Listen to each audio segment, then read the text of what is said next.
Welcome back to MyCare channel. I'm Lauren Chapman, and today is the 29th of November.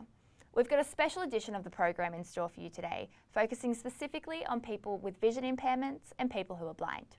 We take it back to our interview with Sally Aurish from Blind Citizens Australia, but first, let's head to our interview with Maurice Gleeson from Blind Sports and Recreation Victoria. Maurice, thanks for joining us today. Can you tell us a little bit about Blind Sports and Recreation Victoria and the work that you do? Blind Sports and Recreation Victoria, its history is just under 43 years, I think, or 44, commencement. Started in 1977. And up until about 10 years ago, 11 years ago, it was a statewide organisation. Primarily, we would support our traditional affiliated member clubs like blind cricket, goalball, blind bowls, indoor prize bowls, blind golf. They were our tradition, and they're very important. They're really important members of our organisation. However, we realised that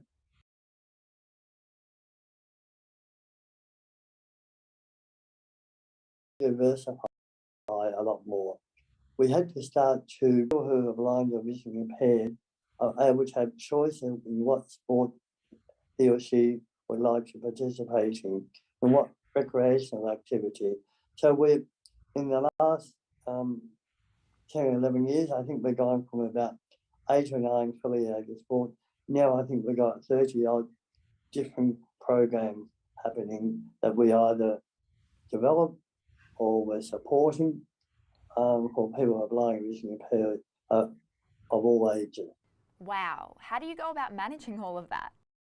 Well, we rely heavily on our volunteers, and we rely heavily on having quality valued staff who are so committed to our mission, and they're just wonderful. And we have to rely on funding from 3 levels of government, and then also the general public, and not bequest so much yet, but the commerce of giving donation and support.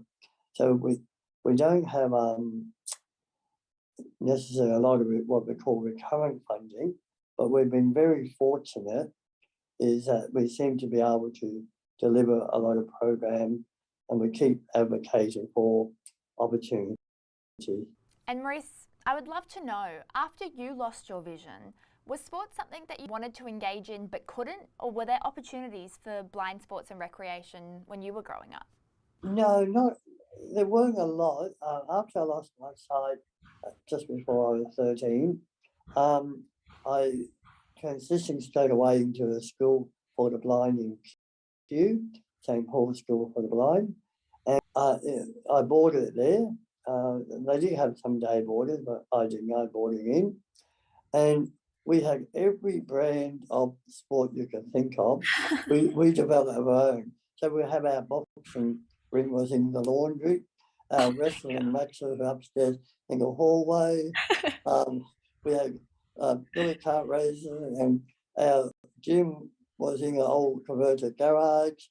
And we used to do all these somersaults, and I don't think it was anything like occult and safety in those days. But because that's where the support was really good, because we actually developed our own brand of sporting activities. So it was fantastic. That was a highlight of our own design program. So that was good. But after that, there weren't the opportunity as much as there is today. There was limited opportunities. So I'll just say this now. I think as a society in 2021, we've made huge progress compared to 30 or 40 years ago. Younger people in particular are just in the main fantastic.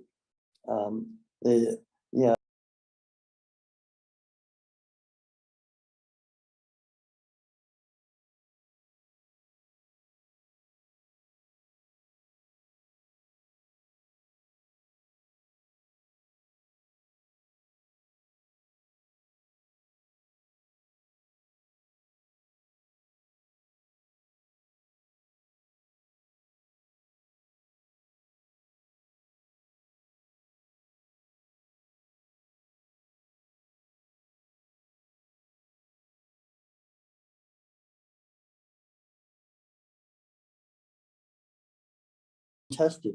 That was a highlight of boarding in, was our own design program.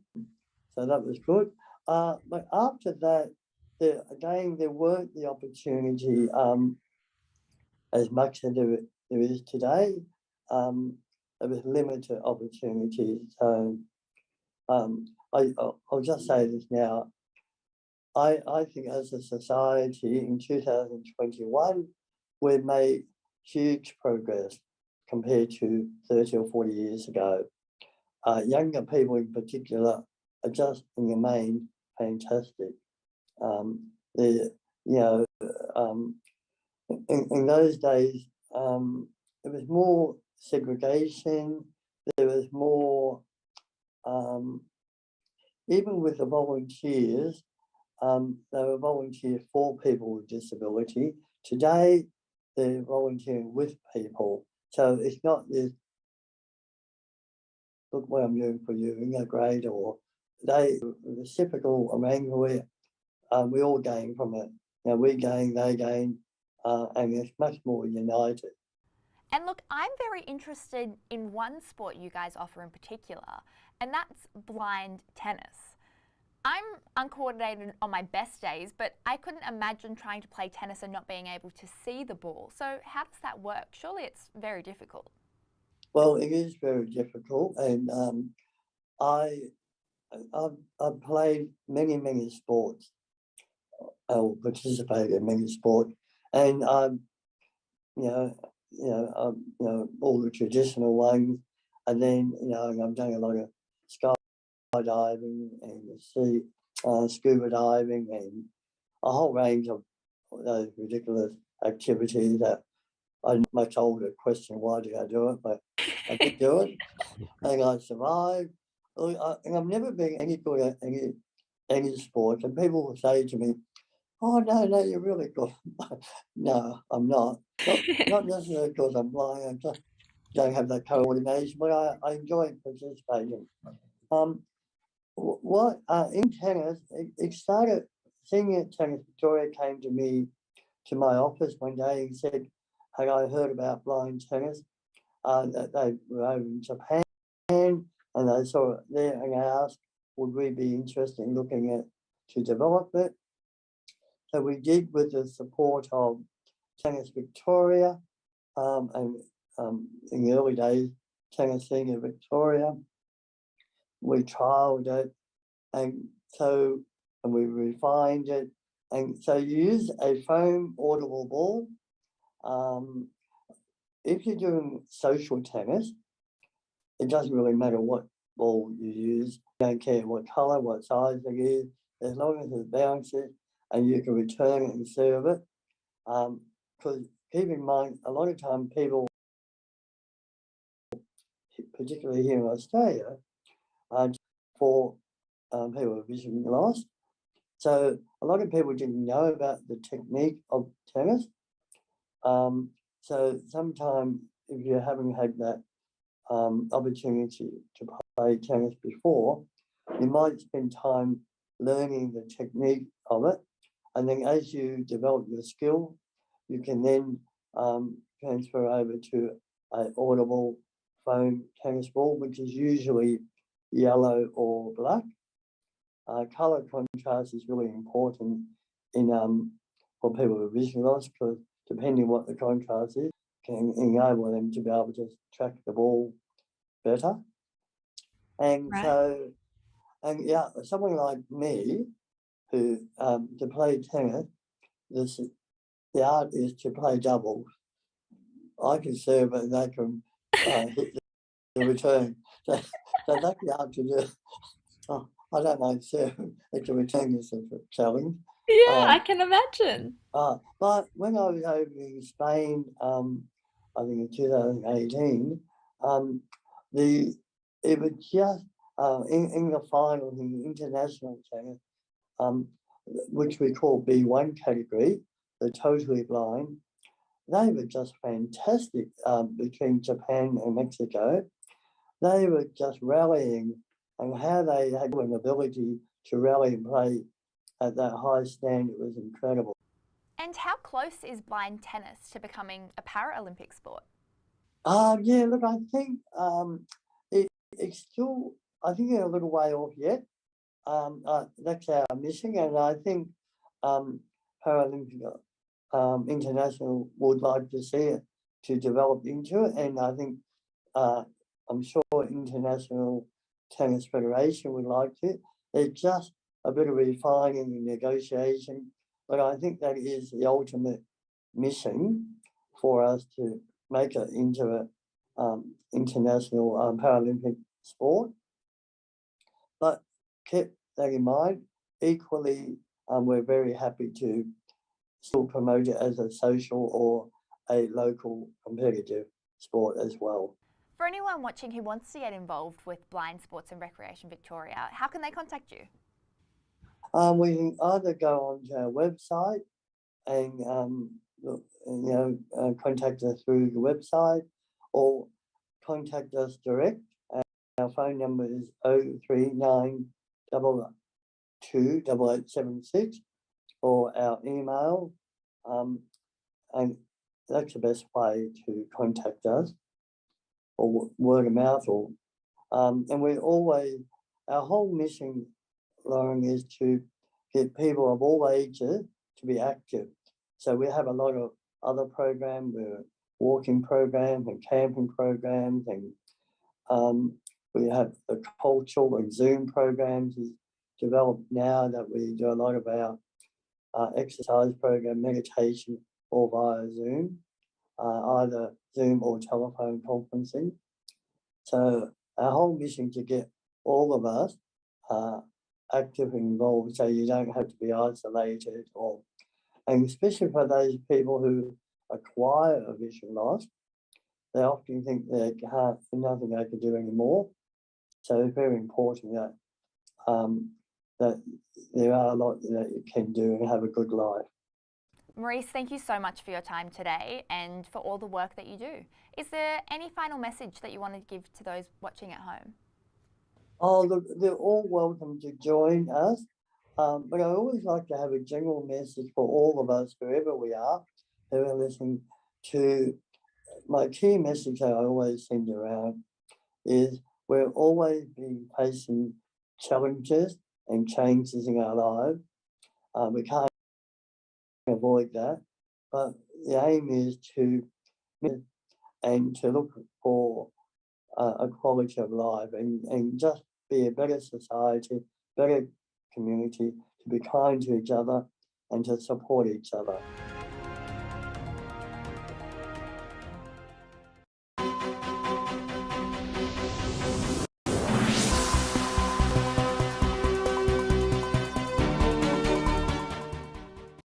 There are things we can do and things we can't. Sometimes we need just a little bit of help, and sometimes quite a lot. Whatever your need as a person living with a disability, MyCare channel can put you in touch with the people who can assist. You don't need to navigate the process alone.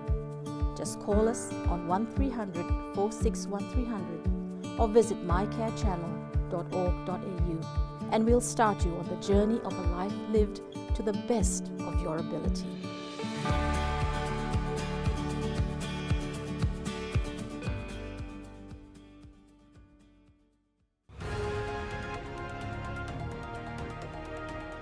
Today we're joined with Sally Aurish. She is the General Manager for Projects and Engagement at Blind Citizens Australia.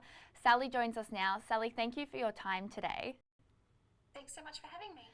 Can you tell us a little bit about Blind Citizens Australia and the work you do? Absolutely. So we are the peak body that represents people who are impaired within Australia. And our mission is to inform, connect and empower people to ensure that they have access to the information that they need, to individual and systemic advocacy, and to peer support as well. And I know that you've got a membership base. Is that mainly made up of people who have visibility impairments or who are blind and their families, or is that open for everyone? Yeah, so full members of our organisation are all people who are over the age of 18 and are blind or vision impaired. But we do also have junior members, which is our membership program for people under the age of 18. And we also have associate members, and they're for people who are interested in our work but may not be blind or vision impaired themselves. So that's where we find a lot of people who work in the blindness sector, or friends or family of someone who is blind or vision impaired. Right. And having such a large database or membership, I'm sure a lot of people reached out to your organisation during the pandemic and probably expressed similar views to people that I've been in contact with who are blind or vision impaired, that things like QR codes and social distancing are just very difficult when you can't physically see. Absolutely. One of the first things that we did, one of our first public facing initiatives when the social distancing measures were introduced, was we launched our Be That Person campaign. We recognise that for people who are blind or vision impaired, it's very hard for us to judge a 1.5 metre space, hard if not impossible for some. And so we were asking for a bit of kindness and consideration from the general public, because perhaps if I can't measure that distance, then you might take the moment to either approach someone and describe it to them, or perhaps give them a direction on a more suitable place to stand or to wait. Or maybe you would be the one that could just make sure that that distance is maintained by you physically taking that extra little step away, or giving us the space that, we may not have judged appropriately. Yeah, and in terms of QR codes, how does someone who can't see or has difficulty seeing manage and navigate having to QR code in at every destination? Yeah, QR codes have been quite the challenge. First of all, it's actually finding where the QR code is located, because obviously there's no consistent place where it can be. Some places you'll go and it's before you enter the front door, and other places, like at a cafe, it might be on the table as you sit down, or maybe it's at the counter. So first you've got to find it, and then there's managing the skill of actually being able to hold your smartphone over it, if you own a smartphone that is, and line it up to take the actual image. The phone will generally give you a bit of a haptic vibration, so you can feel it when the camera hits the right spot. But again, it is a very challenging and time-consuming process to make that happen for a lot of people. And one of the ways that we have been promoted is that a lot of states have in place a system where you can actually print out your own personal QR code, and you can take that along to a venue and they can scan you in using their own system. So it kind of reverses the process. So that's definitely something that's available here in New South Wales. And you can log on and create your own one of those on the internet, or a person can create that on your behalf with your permission if you don't have access to the internet as well. That's brilliant. What an innovative way to get around that hurdle. I want to know more about your organisation and some of the other campaigns that you have in place. Can you tell us a bit? I think there's 3 other campaigns that were mentioned on your website. What are those about and what do they entail? Yeah, so one of the longest running campaigns is the TV for All campaign. And this is all about having audio description on free-to-air TV. So audio description is an audible soundtrack that is played during a TV show, a movie, or perhaps even a live performance. And it describes the visual elements of the performance that you might miss if you are not physically seeing what's happening in front of you. So if you think about some of those great action scenes in movies that are acted out just to music, and you may hear the occasional punch or kick land, but if you can't see the screen, you actually have no idea who's winning the fight. So audio description would tell you, exactly what's happening there. Or in another context, it might read out any text that's on the screen, be that the location of a particular screen or a scene, or it may read out a text message or a letter that has importance in understanding it. So we've been petitioning to have audio description on TV for 20 years now.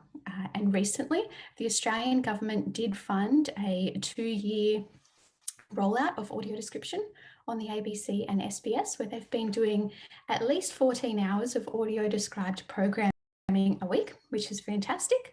But our current challenge is that those 2 years are slowly drawing to a close, and we're looking for that funding to be continued to ensure that all Australians have access to audio description on their free-to-air TV.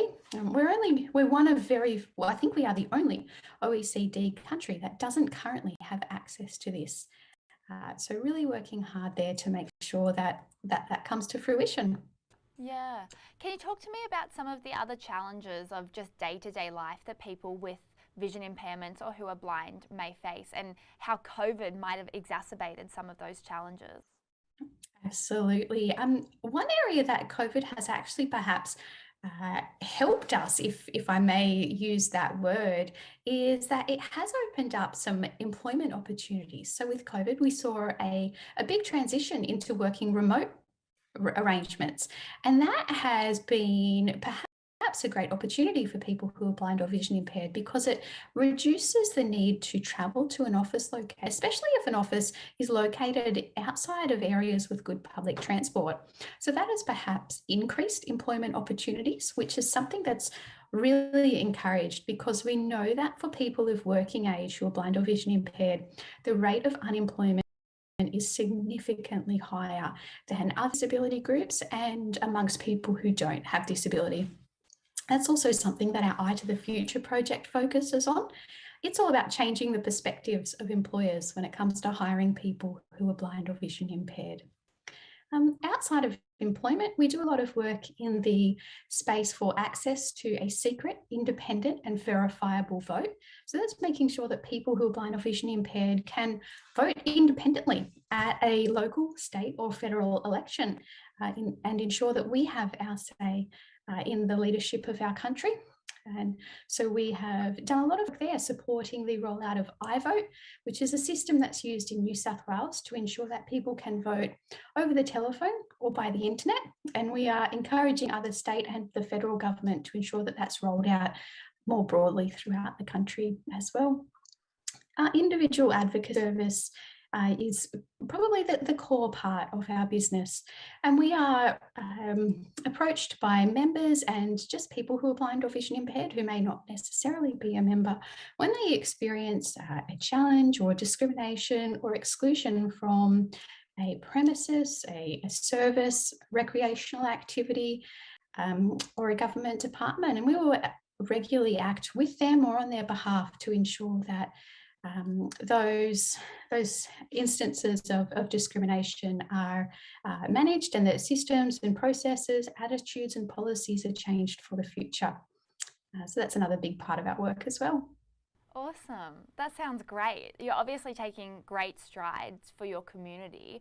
I want to know, the latest report by the government, the draft report for the Disability Royal Commission into the vaccine rollout for people with disability, said that the rollout was seriously deficient in getting people with disability the COVID-19 vaccine. I've spoken to people from other organisations, and I know particularly that individuals with autism or individuals who are in share homes found it very difficult to access the COVID vaccine. Was there the same difficulty within people who are blind and vision impaired in that community? Yes, we did also experience our fair share of challenges when it came to ensuring that everyone had access to the vaccine. And again, this comes down a lot to the transport and the location of the clinics. We noticed this especially with our regional members who may have had a vaccine hub that was quite a distance from where they were living. And so they had the challenge of actually being able to get there, even though they were willing to have the vaccination. As we know, transport in our regional and remote areas is somewhat limited, or extremely limited in a lot of cases. And so that did present quite a challenge. Gleeson, the CEO and President of Blind Sports and Recreation Victoria, the other day, and he was speaking a lot about how there is a bit of social isolation, and the COVID-19 pandemic perhaps might have exacerbated that among the blind and vision impaired community. Would you agree with that? Yeah, I think it had a huge impact with people less willing to access public transport. There wasn't the ability, even when we were able to go out and meet in person, that ability or that confidence for people to do that may have been reduced in a lot of cases. And while a lot of social activities did move online, we then come across the challenge of access to technology and the internet. This could be access in terms of the ability to use assistive technology to be able to access a computer. People may not have regular access to that. And it could also be dependent on cost as well. Sometimes the cost of the technology that you need is outside of the reach of some people, and so they would have been left out on that level as well. One of the many things that Blind Citizens Australia did at the beginning of the pandemic is that we started running what we called our BCA happy hours. And this is just an hourly get together. At the beginning of the pandemic, we were doing them 6 days a week, where we would come together and talk about a particular topic. Sometimes we would do trivia, and other times we might talk about politics. We've had a lot of discussions on sleep, which is a big challenge for a lot of people who are blind or vision impaired. And the way that we ran these to ensure that we could include as many people as possible was through Zoom, which is a really great accessible platform, but it also has the option for people to dial in via a landline. A lot of our members who may not have the technology at their fingertips like some other people do. That's awesome. I'm so happy to know that an organisation like yours exists. Your community definitely seems like a tight-knit community, and so I definitely encourage anyone who's watching to look up Blind Citizens Australia and get on board. Sally, thank you so much for your time today. Thank you, Lauren. It's been fantastic. Do you sometimes feel you need help, but that finding the right help is just too hard? At MyCare channel, we'll make it easier. We'll cut through the maze of information and help you make an informed decision about help for yourself or your loved one. We offer free information in English and progressively in 26 other languages. So call us on 1300 461 300, subscribe to our channel and follow us on our socials, and we'll connect you with the support you need to live well and age well.